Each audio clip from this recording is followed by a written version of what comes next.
Scheldt was the turning point in the air battle. But the air war would go on for a long time yet.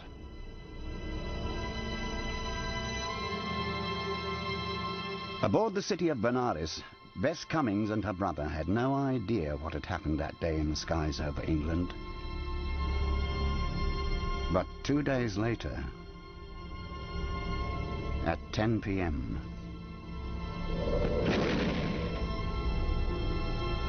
most of the cabins were wrecked, so there was no chance for some children to even get out of their cabins. I got out with the utmost difficulty. Most children were not as fortunate. Most children died in the ship. After clinging to a capsized lifeboat for 19 hours, Bess was rescued by a British destroyer. I was already convinced that my brother would not have escaped. I was very sad because I knew that I had a difficult task to do when I returned home. 2 days passed. Then the captain called her to the bridge. And he said, "I have a present for you." And from behind his back, he presented my brother. And then, of course, we had a big hug and a kiss, and that was that. Together again. A grim homecoming awaited them. London ablaze. To achieve at night what he had failed to do by day, Goering wanted to double the weight of bombs on London. High explosives and incendiaries were dropped on London by the ton. Now not a suburb was safe. There was a raid every night till the end of November.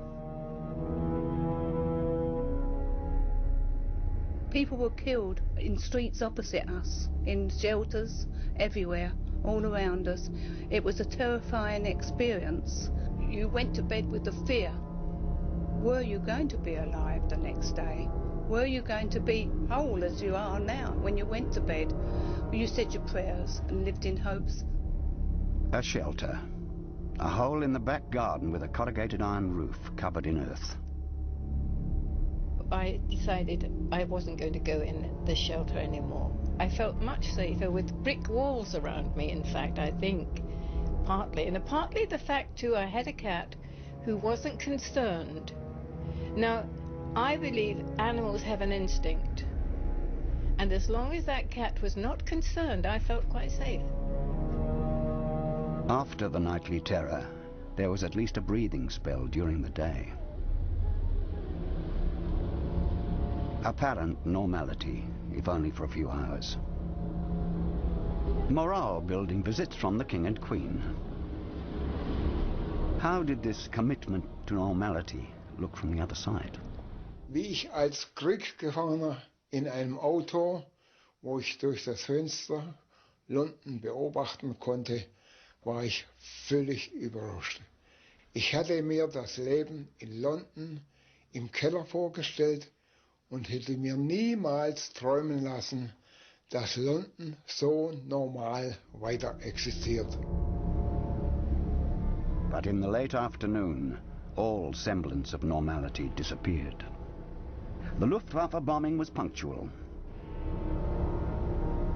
5 o'clock, the shelters fill up.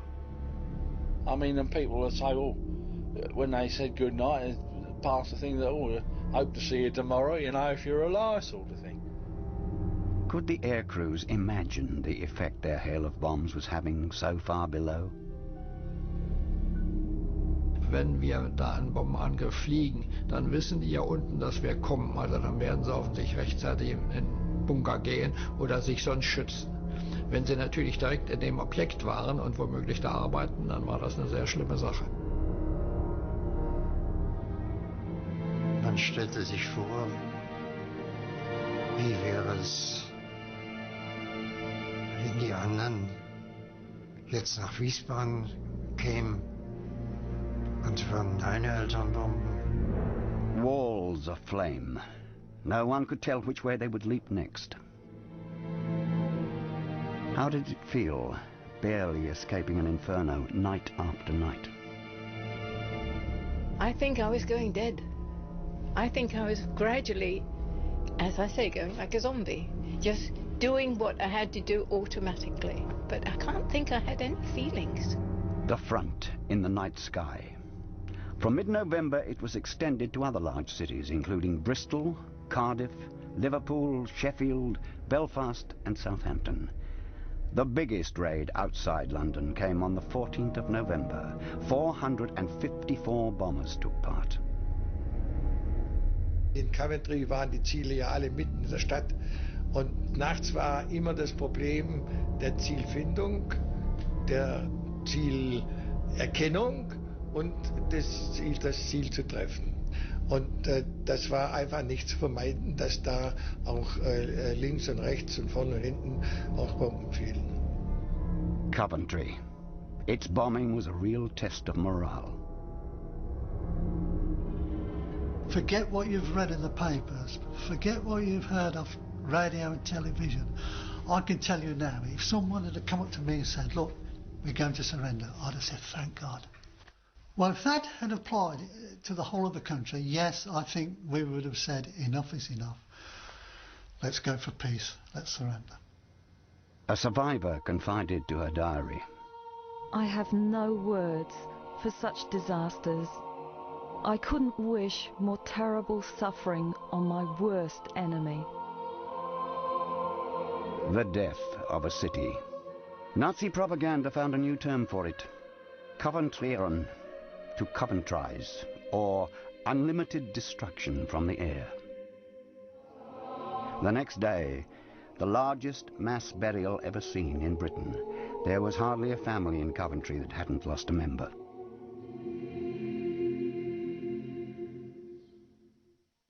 The attacks paused as the winter weather set in. Time for some modest Christmas shopping.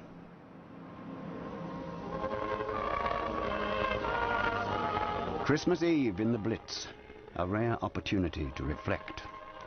Despite the all clear, many people still took to the shelters.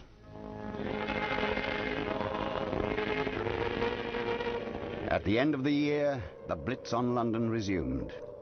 In his diary, an airman of the Luftwaffe's 2nd Bomber Wing wrote, "Above the hell of London.